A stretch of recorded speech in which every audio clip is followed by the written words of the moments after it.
किसी भी माह की त्रयोदशी तिथि को प्रदोष तिथि का व्रत किया जाता है और प्रदोष तिथि भगवान शिव को समर्पित है। यह तिथि मंगलवार को पड़ने की वजह से इस प्रदोष व्रत को भौम प्रदोष व्रत के नाम से जाना जाता है। धार्मिक मान्यता है कि भौम प्रदोष व्रत में कथा सुनने व कहने वाले को मोक्ष की प्राप्ति होती है। हर माह के शुक्ल और कृष्ण पक्ष की त्रयोदशी तिथि को प्रदोष तिथि का व्रत किया जाता है। प्रदोष व्रत की तिथि जब मंगलवार को आती है तब उसे भौम प्रदोष व्रत के नाम से जाना जाता है। भौम प्रदोष व्रत में कथा सुनना व कहना बहुत पुण्यदायी माना जाता है और इस कथा से पूजा भी पूरी हो जाती है। मान्यता है कि भौम प्रदोष व्रत की कथा सुनने व कहने से देवों के देव महादेव का आशीर्वाद प्राप्त होता है और आर्थिक परेशानियों से मुक्ति मिल जाती है। आइए जानते हैं भौम प्रदोष व्रत की कथा के बारे में।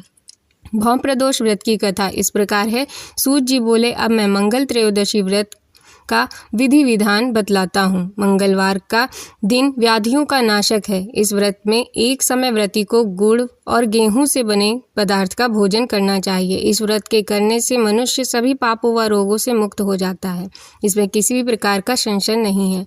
अब मैं आपको उस बुढ़िया की कथा सुनाता हूँ जिसने यह व्रत किया और वह मोक्ष को प्राप्त हो गई। अत्यंत प्राचीन काल की यह घटना है। एक समय में एक नगर में एक बुढ़िया रहती थी। उसके मंगलिया नाम का एक पुत्र था। वृद्धा को हनुमान जी पर बड़ी श्रद्धा थी। वह प्रत्येक मंगलवार को हनुमान जी का व्रत रखकर यथाविधि उनका भोग लगाती। इसके अलावा मंगलवार को ना तो वह घर लीपती और ना ही मिट्टी खोदती थी। इस प्रकार से व्रत रखते हुए जब उसे काफ़ी दिन बीत गए तो हनुमान जी ने सोचा कि चलो आज इस वृद्धा की श्रद्धा की परीक्षा करें।